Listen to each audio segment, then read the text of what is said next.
Welcome all. There's an age-old question about the events of Purim, the Megillah, as they unfold.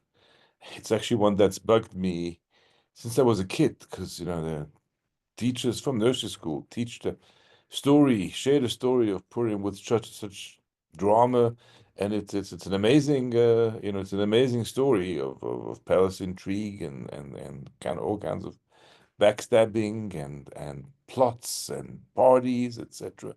Um, but this is the most difficult kind of one moment in the Megillah that has baffled scholars for ages. And this is it. There's a plot against the Jewish people. And the solution is that Esther is going to approach the king and she's going to plead for her nation. Wasn't easy to turn her around to the idea. Mordechai explained to her that this is probably the reason she was chosen as queen, and that she the weight of Jewish destiny, rests on her shoulders, and she agrees. And just to refresh your memories, Persian protocol that you don't just go see the king, even if you're married to him, you only go by invitation for an audience. So she's going to break protocol, and she's going to go to the king. And the only way that she's going to have her life saved and get to actually speak to the king is if he extends his golden scepter. So she does this, and there's a lot of build-up anticipation. The Jews are praying, and they're fasting, and they're gathering in their shuls, and Esther is doing that bit by going to the king, to the palace. Now she enters the palace. The king sees her. He's overwhelmed with her beauty, her charm. I don't know, her chutzpah, whatever it is, and extends the golden scepter, which means, yes, your life is saved. You're not going to be executed. And then he says, "What is it, my wife, Queen Esther, that you wish? Whatever it is, I will grant it, up until half the kingdom." And at that moment, we kind of all wonder, why doesn't Esther say to him at that point, "This is my request"? And clearly the time isn't right. But as the events of the next 24 hours will show, there'll be a more appropriate time to do this. But the request that she makes of the king at that point seems to be so unexpected and almost Bruce. She says, "Please, will the king and Haman come to a banquet that I've prepared for him?" Now, Haman, let's remember, he is the enemy. He is the one that she wants to denounce. So what is she thinking? What is she hoping to achieve by postponing, by procrastinating? And not only she does this once, but at the feast, because Haman and the king do come, and Achashverosh's curiosity is now aroused. He says, would you like?" Same words. "What is your request? I will grant it up until half the kingdom." And she says, I'm going to prepare a feast for you tomorrow. Come again." So what kind of game is she playing? And that's the question that kind of bothers us all. And it's actually a question that is already debated by sages in the Talmud, going way back. And this is the Talmud in Tractate Megillah, that says, what did Esther see to invite the king, Haman, to the banquet? Like, what was she thinking? And it turns out that Esther is actually quite a master player and manipulator. And the rabbis in the Talmud will debate, and what I'm going to do to you is show you extracts from that page in the Talmud. It's, I think, 13b or 15b in Talmud Megillah, extracts of the Talmud. I'm quoting them verbatim. It's not verbatim because the Talmud goes through a chronological sequence of the rabbis over the ages, and it seems that this is a discussion, a debate, all on one page of the Talmud that stretches over many centuries, going all the way from Mishnah time when the sages were called Tanaim, all the way to the Talmudic times, Gemara times, where the scholars were referred to at that point as Amoraim. And Tanaim, Amoraim will each offer their proposal. What I've done is I've kind of resequenced it in terms of who they thought Esther was trying to influence when she did what she did, rather than just keep it in the chronological all of the rabbis. That's okay on a piece of paper, on a page of the Talmud. You can kind of look up and down and keep the order. So here we're going to look at it more in kind of person order. You'll understand what I mean in a moment. So there is a number of rabbis who say, no, what Esther is doing is she's trying to manipulate Haman. She's trying to play on Haman. How so? So, first opinion, Rabbi Lazar says he's actually laying a snare to her, to him, sorry. And he quotes from Tehillim, let the table become a snare before them. So she assumes that she'll be able to trip up Haman during the banquet. And he should be right there. She's going to find a way. So according to Rabbi Elazar, the purpose of inviting Haman is to be able to trap him somehow. Says Rabbi Yeshua. Where'd you learn this? From teachings in the Father's house and the verse in Proverbs, if your enemy is hungry, give him bread to eat.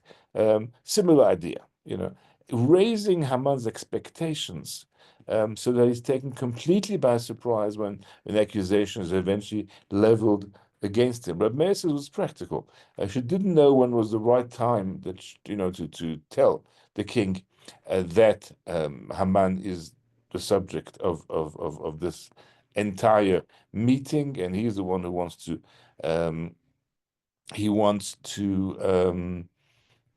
destroy the Jewish nation. She's part of it. So to have him right there near her would be a very good idea. It turns out to be an excellent idea because, as soon as Haman is uncovered, the king becomes extremely angry, and he's right there and he can take action. I mean, that was her plot. She wanted that when she tells, he's there.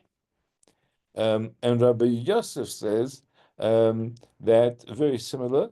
By him being there, she would find opportunity for him to be upset, to stumble before the king, and to make some kind of an error, which is actually what happened. Because when he was eventually denounced, so the king goes out in anger, and he then kind of lies over Esther's couch where she was having her, the Persian dinners where they're lying on couches,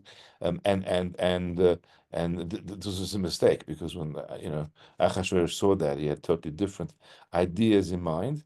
Rabbah says that there is this verse in Proverbs, I think it's the third or fourth verse that we've quoted from Proverbs, pride goes before destruction. So to destroy the wicked, you bring them up, you raise them, and then they lose their humility. They become completely emboldened, and then their downfall is unavoidable, is inevitable. So those are all opinions, and one more, which is that view of Abai and Rava. He quotes also from Jeremiah here. When they are heated, I'll make feasts for them. I'll make them drunk. They may rejoice and sleep a perpetual sleep. So that's the description of Jeremiah of that particular situation, as quoted by Abaya and Rava. So we've kind of run about 400 years of history here with the various opinions that it is Esther manipulating Haman into a situation of where he should be, how he should be, how he should feel. He's like way up there. He's very emboldened. I mean, can you imagine the queen? And those are the words that he shares with his wife, quoted in the Megillah. Do you realize that I was the only one invited to a private party with the queen, and I'm re-invited tomorrow? And against that backdrop, the fact that he notices Mordechai refusing to bow down to him, that absolutely kills him. It irks him, and this is when he makes the mistake of saying, "I'm going to have him executed right away." That doesn't, kind of turn out the way he had wanted. So this is the opinion that Esther was trying to manipulate Haman, and to create his downfall by having him where he was when he was nearby. Then there are a number of sages who said that no, what Queen Esther is actually doing is manipulating Achashverosh. And it's most important that he be unsettled, and uncomfortable and suspicious, and then she'll be able to carry out her plan. So Rabbi Yehuda says she didn't want Achashverosh to know that she's Jewish. So the best way that she can hide her identity and then, get Achashverosh by complete surprise, because, her words to him are, there is a wicked man who wants to destroy my people. And Achashverosh doesn't even put two and two together, even though he knows Haman, has got these huge destruction plans, but he doesn't put two and two together. So it's a complete element of surprise. So by keeping Haman, inviting him, she is kind of making sure that the king does not suspect. I mean, there was this relationship with Mordechai. She came back to the palace with news Mordechai told us. There was this kind of suspicion that she was Jewish, and that wouldn't have worked well. She needed the element of surprise in this case. So this was a good ploy, says Rabbi Yehuda. Rabbi Eliezer Amadai says no. There's a question of jealousy. She wanted the king and the ministers to be jealous of Haman. And this would kind of create the right environment for this huge downfall. So the king wasn't particularly happy that his wife was inviting the prime minister, viceroy, to parties. Of course, all the other officers in the land were also not very comfortable with the idea that he was being given this huge honor, and that, in addition to raising him up, as we discussed in the Haman chapter of this year. But as far as Achashverosh was concerned, that jealousy was a very powerful element. Gamliel says Achashverosh was fickle, so he could change his mind very easily. I mean, the ease with which he was able to convince the king Achashverosh to agree to the extermination plan of the Jewish people just shows how fickle he was, how manipulative and weak he was, and manipulable and weak he was, and he would sway depending on who he had last spoken to. So it was by having Haman around and him seeing and watching him over and over, he would change his opinion of him and realize he would notice some of those weaknesses. Rabbi Yeshua says this was a wicked plan, a very twisted plan. She wants the king to suspect that she and Haman are having something together, and to in that way arouse his anger, his jealousy, and have them both killed. Well, if she's killed, if Haman is killed, then the decree is annulled, and that was her hope and her ploy in doing this, her aim in inviting them, and the kings are wondering what are they on about, and it plays on his mind. And in his mind, maybe it's not just the fear. Maybe they want to overthrow him. They want to, have a palace coup, and take over the kingdom. Queen Esther with King Haman. Of course, there was once before a plot against the king's life, and he's quite paranoid about it. When he leaves, as I mentioned earlier, he leaves the palace, the feast room, to go out into the garden to get some fresh air when this heavy accusation is made against Haman. At that point, Haman goes to plead with Esther.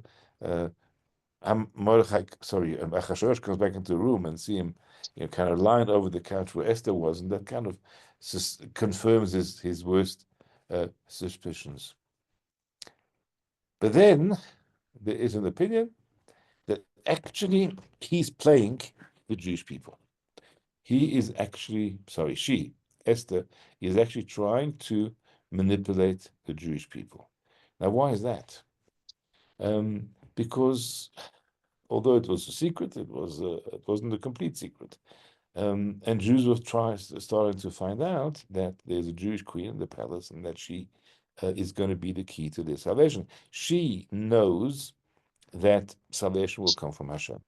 She realizes that salvation will come from Hashem, and that He is the one um, who can turn this around and make it be what it should be. And give it a positive outcome. Sorry, there was noise coming from somewhere, but the somewhere has been muted. So she's concerned that if people realize that she is using her influence in the palace to get that plot overturned, they're going to close the Tehillim books and go to sleep. But she's called for a 3-day fast, and they've been in shul, they've been gathered, they've been pleading with Hashem, and she knows that that's really where this plot is taking place. So can she in some way make sure the Jews continue to pray as hard, as they could? They tell the story of the Hasidic Rebbe, and a woman came in pleading for her child's life. He was very ill, and there was the Rebbe had to pray and make this child better. And please, Rebbe, I beg of you, I plead with you, make this child better. The Rebbe kind of apparently, seemingly ruthlessly turned to the assistant, the shamus that was helping us, said, tell the woman she comes back with 100 rubles, and then I'll heal the child. The woman was taken aback, and she turned to her husband and she said, look, we can't afford this, Rebbe. Let's go outside, we'll find some Tehillims, and we'll pray to Hashem ourselves. At that point, the Rebbe called them back in and said, thank you. Now you understand. You have to pray for the child. I will too. But you were asking me to heal the kid. I can't do that. Only God can. And your prayers are actually far more powerful than mine. So Esther is acutely aware that if the Jews realize they can just rely on her, then they're going to stop praying. And so this is the opinion of Nehemiah. She's doing this deliberately, inviting Haman into the palace to have a feast with her. So the Jews should despair, and they're going to say, well, while we are here saying to him and praying for our salvation, relying on the queen to help us out, forget about it. She's not doing that. She's kind of, turning her coat around, and she wants to, she's fraternizing with the enemy here, and she's kind of preparing herself, and we can't rely on her. So instead of the Jews saying we have a sister in the king's house and neglect their prayers for Hashem's mercy, they would give up, and that's precisely what she wants to achieve. And then there is one last opinion, and that is that she's actually, got to be careful what words I use. I don't want to say manipulating or playing Hashem, but essentially she is. These are the words of Rav Shimon ben Asya. He said, Esther said to herself, perhaps the Omnipresent will take notice and he'll perform for us a miracle. Maybe Hashem will realize how desperate I am, what I am doing in order to get salvation for the Jews. I'm actually throwing out my entire life and future. I could have died. I could have risked everything, and in fact, she did make a huge sacrifice, and that the Megillah doesn't state it explicitly, just hints to it. The Talmud is clear. She was actually married to Mordechai at the time that she was taken by force into Achashverosh's harem, and subsequently became his wife. The moment that she approached Achashverosh to seduce him, she would no longer be considered one who's acting against her will, and a remarriage to Mordechai and their relationship would become impossible. All along, she had been a victim, passive of Achashverosh's attentions and aggressions, but she had never, been consenting, and she had never been looking for that kind of attention. But now that she's gotten dressed in the finest royal clothes, and she has approached the king, ostensibly to seduce him and to make him agree to her request because of his love for her. She's no longer able to now say, forced into this and to go back to Mordechai and be his rightful wife. And Achashverosh only lived a couple of years after the end of the story of Purim, and the story could have ended with they lived happily ever after. That's Mordechai and Esther. It doesn't. She uses the words kasher avadati avadati. The words we actually sing them in the tune of Eicha, like this of kasher avadati avadati. I'm actually throwing out this world and the world to come. I'm acting, against Persian protocol. I'm actually acting against Jewish law. They're going out there and actively seeking the king's attention. So she's turning to Hashem. She's saying, God, can you see what I've been forced to do? So there's Esther playing a game, and we're not sure which button she's playing. Is she playing the Haman button, as some rabbis suggest? Is she playing the Achashverosh button, as some suggest? Is she playing the Jewish people, or is she trying to influence Hashem in her despair? And the Talmud concludes with a very interesting anecdote. Who is right? I think I've kind of read about a dozen opinions too. Which one is right? So here's a very interesting anecdote that the Talmud concludes with. Rabba Ba'avuha once happened upon Prophet Elijah. I don't know what you would ask Elijah if you met him, but obviously he was fascinated with the question that we've been dealing tonight. And what does he say? He says, what was Esther really thinking when she behaved in that manner? What's the true reason behind her invitation? Was she trying to influence Hashem? Was she trying to influence the Jewish people? Was she trying to influence Haman or Achashverosh? Was she trying to evoke jealousy? I mean, there's so many different opinions. So, Rabbi Bavua meets Elijah and says, oh, this has been bugging me for ages. I'd like to know. This discussion, this debate raged through a couple of centuries, began in the times of the Mishnah, it continues in the times of the Gemara. Who is right in this great argument? And here is the answer Elijah gives him. Gives him. He says, all of the above, all the reasons, all those stated by the Tanaim, and all those stated by the Amoraim. As I said, Tanaim, sages of the Mishnah era, Amoraim, sages of the Talmudic era, of the Gemara area. They're all right. All of them were actually spot on. Esther was a wise, powerful woman who had so many different motivations in doing what she did. So we understand Esther a little bit better. And of course, we understand why it wasn't the right time to reveal her request to the king at the first feast, and definitely not in his palace, and why she chose to invite, of all people, Haman to be there, because that would assure a salvation for the Jews. And as you read the story of Purim over the next couple of days, hear it in Shul tomorrow night, hear it in Shul again on Friday during the day, you'll see that having Haman right there on hand was the best thing Esther could have done. I wish you all a very happy Purim, and maybe not just celebrate Purim as a festival of miracles that happened by Yamim Hahem in those days, but actually as something which is Bizman Hazeh, which is happening very much in our days. So happy Purim to all. And where is the button that says we can stop the recording? There we are. Thank you, Rabbi.